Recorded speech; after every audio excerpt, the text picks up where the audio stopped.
L'ordinateur que vous utilisez depuis des années disparaît. L'écran, les icônes, les fenêtres, les menus passent à l'arrière-plan. Ils sont remplacés par une boîte noire à transistors de 70 milliards de transistors qui prend sans cesse plus de décisions à votre place et prélève une taxe énergétique à chaque fois. Nvidia ne fait pas que lancer une nouvelle puce. Ils tentent avec le processeur ce qu'ils ont fait avec la carte graphique. Microsoft vient de leur donner les clés. Un ordinateur portable sur une étagère de magasin n'est plus vraiment un ordinateur traditionnel. Il ressemble à un ordinateur et s'allume comme tel, mais l'architecture qui a longtemps défini l'informatique personnelle disparaît. Au centre, une puce nommée RTX Spark par Nvidia. Pendant longtemps, les ordinateurs étaient composés de différents composants. Processeur pour la logique, processeur graphique pour les graphismes et matériel dédié à l'IA. Les données circulaient constamment entre eux. Nvidia a tout réduit sur une seule puce de silicium. Le résultat se comporte moins comme un ensemble de composants et plus comme un organisme informatique unique. Tout partage la même mémoire. Tout fonctionne à partir du même ensemble de données. Nvidia affirme qu'il peut effectuer 1000 billions de calculs chaque seconde. Ce chiffre importe peu, seuls les résultats comptent. Désormais, un ordinateur portable fin avec une journée d'autonomie peut faire tourner un modèle d'IA de 120 milliards de paramètres. Un travail qui nécessitait une pièce tient désormais dans un sac à dos. Nvidia promet de faire du PC un coéquipier, et ils ne sont pas seuls. Microsoft a volontairement fourni le logiciel permettant à un agent d'IA de prendre le contrôle de votre ordinateur, surveillant toutes vos applications et agissant avant même votre demande. Le bureau, les icônes et vos fichiers et dossiers habituels sont toujours présents, mais ne sont plus aux commandes. Pendant 2 générations, le processeur était au centre de l'informatique personnelle. Maintenant, il n'est plus qu'un acteur secondaire. Et l'entreprise dont le nom figurait dans presque tous les ordinateurs n'a pas perdu cette bataille sur votre bureau, mais à un endroit bien plus vaste. Pendant 30 ans, Intel dominait le monde numérique. Ses puces équipaient aussi bien le matériel de bureau que les grandes fermes de serveurs derrière presque tous les sites web que vous avez déjà ouverts. Si l'informatique avait un cœur battant, c'était Intel. Puis tout s'est effondré. Entre 2021 et 2025, la part de marché d'Intel dans les puces pour centres de données s'est effondrée, passant d'environ 68% à environ 6%. Au même moment, Nvidia a grimpé à 86%. Une entreprise a pratiquement pris le contrôle du marché. En juin 2026, Nvidia valait dans les environs de 5000 milliards de dollars. C'était l'entreprise la plus valorisée de la planète. Jamais une entreprise n'avait atteint une telle valorisation, et aucune autre ne s'en approchait. Dès la présentation de la RTX Spark, les marchés ont aussitôt réagi. L'action de Nvidia a bondi, tandis que les actions d'AMD, Intel et Qualcomm ont toutes chuté. Pendant des décennies, Intel et AMD ont conçu des puces autour d'une architecture appelée x86. Sa force résidait dans l'exécution des instructions, les unes après les autres, aussi rapidement que possible. C'est exactement ce dont les logiciels traditionnels avaient besoin. L'IA fonctionne différemment. Elle réalise d'immenses quantités de calculs simples en parallèle, plutôt qu'une longue suite d'instructions. C'est ce qui a permis à Nvidia de prendre de l'avance.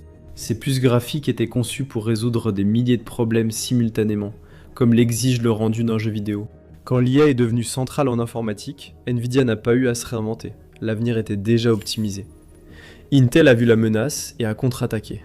Elle a conçu des accélérateurs d'IA, lancé des produits concurrents et passé des années à tenter de combler un écart qui n'a fait que s'accentuer.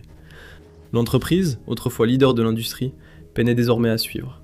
Rien de tout cela n'était dû à la chance, ni au marketing habile. C'est le travail qui a tout changé. Nvidia attendait déjà. Jensen Huang a qualifié cela de réinvention de l'ordinateur, aussi majeur que la transformation du téléphone en smartphone. Mais dominer le marché des centres de données ne suffisait pas. Pour s'imposer sur l'ordinateur de votre bureau, Nvidia avait besoin de quelque chose d'autre, le contrôle. Nvidia n'a jamais eu besoin de fabriquer le meilleur ordinateur portable du monde.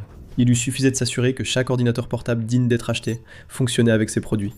Il fallait aussi s'assurer que personne d'autre n'en possède la moindre. Voici une question. Si 2 personnes investissent la même somme, pourquoi l'une réussit-elle souvent mieux ? Ce n'est pas une question de chance. Tout commence par 2 mythes, auxquels des millions d'investisseurs croient encore.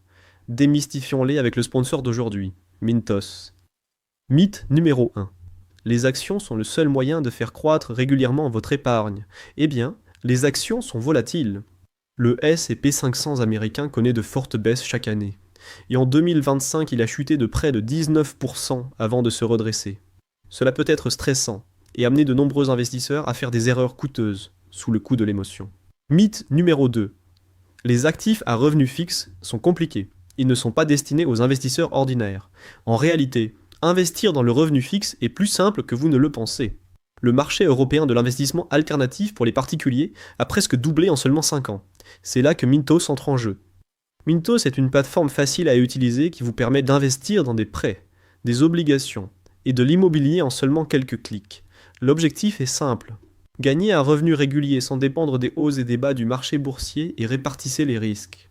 Les prêts sur Mintos ont offert un rendement net annuel moyen de 8,8% depuis 2015, ce qui est supérieur à un compte d'épargne. Mintos a été fondé en 2014 et compte plus de 700 000 investisseurs à travers l'Europe, gérant plus de 800 millions d'euros d'actifs pour les investisseurs. Investissez dès 50 € avec une gestion automatisée ou gardez le contrôle total. Pour recevoir un bonus de bienvenue exclusif, scannez le code QR ou cliquez sur le lien dans la description. Voilà, c'est fait. 2 mythes sur l'investissement ont été démystifiés. Investissez dès aujourd'hui avec Mintos. Alors elle a tout construit elle-même. Nvidia a conçu le matériel graphique et le matériel d'IA. Elle s'est associée à Mediatek pour le processeur. TSMC a fabriqué la puce. Microsoft a conçu Windows en fonction d'elle. Avant qu'un seul ordinateur portable n'arrive en rayon, tout avait déjà été décidé. Et cela a laissé des entreprises comme Dell, HP, Lenovo et Asus dans une position étrange.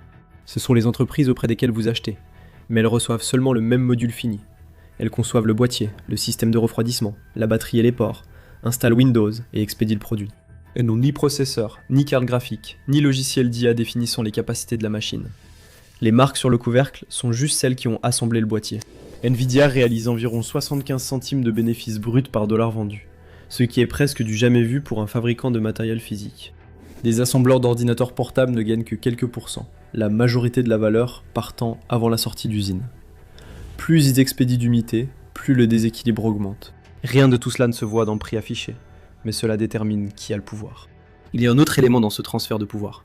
Presque tous les grands systèmes d'IA sur Terre sont construits sur la plateforme logicielle CUDA de Nvidia. Une fois vos outils sur CUDA, changer de plateforme impose souvent de tout reprendre. Nvidia a aussi cherché à renforcer ce contrôle, en voulant racheter ARM, à l'origine d'une architecture de processeurs concurrente, via un accord de 40 milliards de dollars. Les régulateurs ont bloqué cette opération, donc au lieu de posséder le rival, Nvidia a fait de son écosystème la norme par défaut, et l'industrie s'est simplement réorganisée autour de lui. Même stratégie que les entreprises avant. Avec les cartes graphiques, elle a capté la valeur autrefois partagée entre tous les fabricants. Désormais, elle applique la même stratégie aux processeurs, à la dernière partie du PC qu'elle ne contrôlait pas. Ce changement n'est possible que s'il n'existe plus d'alternative ou de plateforme de secours. Microsoft s'est chargé de la suite. Votre ordinateur portable pourrait déjà être exclu des évolutions à venir, sans que vous le sachiez en regardant l'écran. Les nouvelles fonctionnalités d'IA de Windows exigent désormais un ordinateur équipé d'une puce IA dédiée d'au moins 40 tops. C'est la mesure du nombre de calculs d'IA qu'il peut traiter chaque seconde. Il lui faut aussi 16 Go de mémoire et 256 Go de stockage, des caractéristiques que beaucoup d'anciens appareils n'ont pas. Dépassez le seuil et les fonctionnalités s'activent, sinon elles disparaissent dans le cloud ou restent inopérantes. Ce ne sont pas de simples ajouts.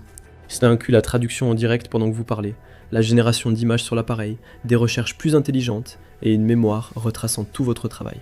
Rien de tout cela ne fonctionne sans le matériel requis par Microsoft. Lors de l'annonce des exigences, seules les puces ARM étaient compatibles, pas les puces Intel. Toute l'industrie s'est donc tournée vers ARM, la même base sur laquelle Nvidia et ses partenaires s'appuyaient déjà. Le timing n'était pas subtil. Microsoft a mis fin à tout support pour Windows 10 en octobre 2025.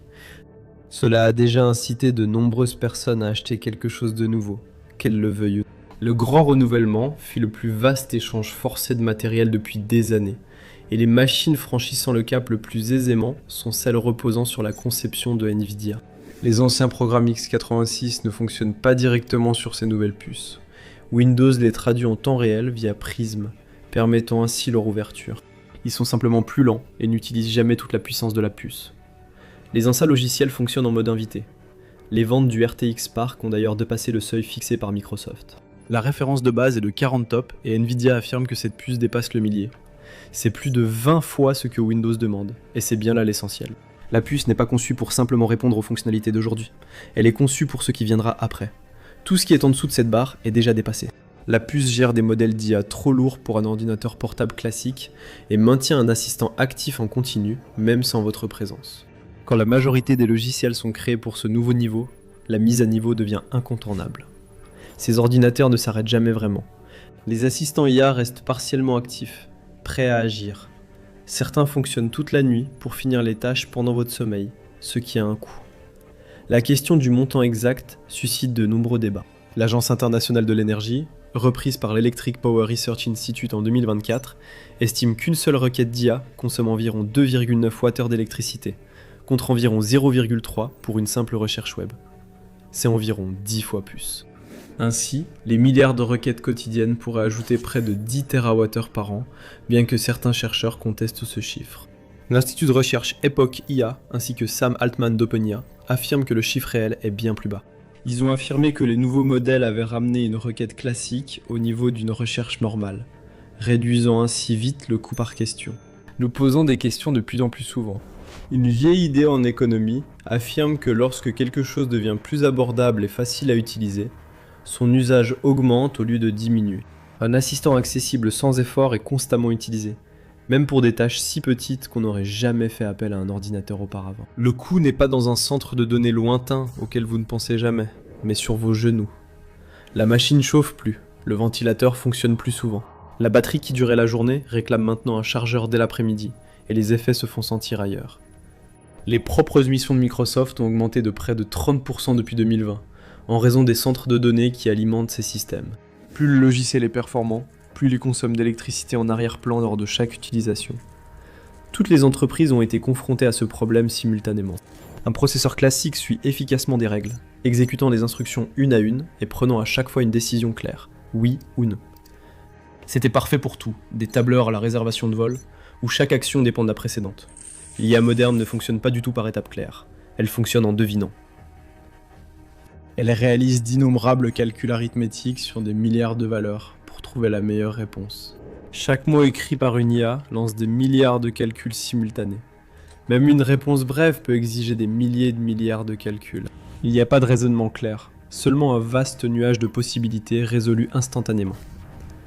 Un tel travail récompense un autre type de processeur. Vous ne voulez pas qu'un seul processeur traite les problèmes un à un, mais des milliers de petites unités effectuent le même calcul simultanément. Un processeur classique ne disparaît pas. Il agit comme coordinateur, déléguant le travail à une section d'IA plus vaste et gérant les tâches nécessitant encore précision et ordre strict. Faire tourner des milliers de ces calculs en parallèle plutôt que quelques-uns à la suite, c'est ce qui permet de faire tenir tout cela dans un ordinateur portable plutôt que dans un entrepôt. Lorsque la machine résonne, la personne qui le faisait change aussi. Pendant longtemps, utiliser un ordinateur signifiait savoir où étaient les choses. Avant, vous ouvriez un programme, cherchiez dans des dossiers, cliquiez dans les menus et configuriez tout vous-même. L'assistant sur ces nouveaux appareils élimine ces étapes et, avec le temps, il se souvient du travail de la veille, sélectionne l'outil adapté pour accomplir la tâche et livre un résultat final. Dès que vous vous asseyez, l'assistant aura sûrement trié vos messages, rédigé des réponses simples et préparé l'essentiel pour la suite. Le bureau rempli de fenêtres que vous deviez autrefois parcourir devient quelque chose géré en arrière-plan. Vous ne perdez pas totalement le contrôle, vous pouvez toujours refuser une étape. Ce qui disparaît, c'est le contrôle visible de l'ancienne époque. Savoir où sont les fichiers, ce qui s'exécute, et pourquoi la machine agit ainsi. La puce qui faisait le travail de réflexion a toujours été une boîte scellée dans laquelle personne ne pouvait regarder. Maintenant, la façon dont vous lui parlez est également scellée. La compréhension que les gens avaient de la façon dont fonctionnent leurs ordinateurs devient de moins en moins nécessaire. Et une compétence que vous n'utilisez pas est une compétence que vous finissez par oublier. Un ordinateur portable acheté en 2024 ou début 2025 est déjà une relique. En l'ouvrant, on voit encore son fonctionnement, et on peut modifier les paramètres manuellement. Vous pouviez modifier les fichiers contrôlant son comportement. Il vous appartenait et obéissait. Tout le travail d'une puce RTX Spark se fait dans une boîte scellée. Tout son raisonnement repose sur une série de probabilités, pas sur des règles fixes. Le logiciel appartient au duopole de Nvidia et Microsoft. Vous lui donnez un objectif, et l'assistant agit. Le bureau reste pour les anciens programmes, mais ce n'est plus là que l'ordinateur fonctionne réellement. Il n'est plus facile de revenir à l'ancien modèle. Les logiciels sont conçus pour le matériel qui les fait tourner le mieux. Les utilisateurs suivent les logiciels. Les anciennes machines prennent du retard et deviennent redondantes. L'ère de l'ordinateur personnel, comme outil polyvalent, possédé et utilisé par son utilisateur, touche à sa fin. Ce qui le remplace, c'est un système où l'intelligence et l'accès dépendent de ce que votre machine peut faire tourner. Et seule Nvidia sait vraiment comment elle produit ses résultats. La véritable fracture n'est pas technique, c'est l'accès. Qui pourra penser avec cet outil ? Et qui sera laissé de côté ? Nvidia et Microsoft monopolisent le marché, ce qui affecte votre capacité à vous offrir les composants de votre ordinateur. Découvrez pourquoi les prix de la RAM explosent et empirent ou cliquez sur cette vidéo.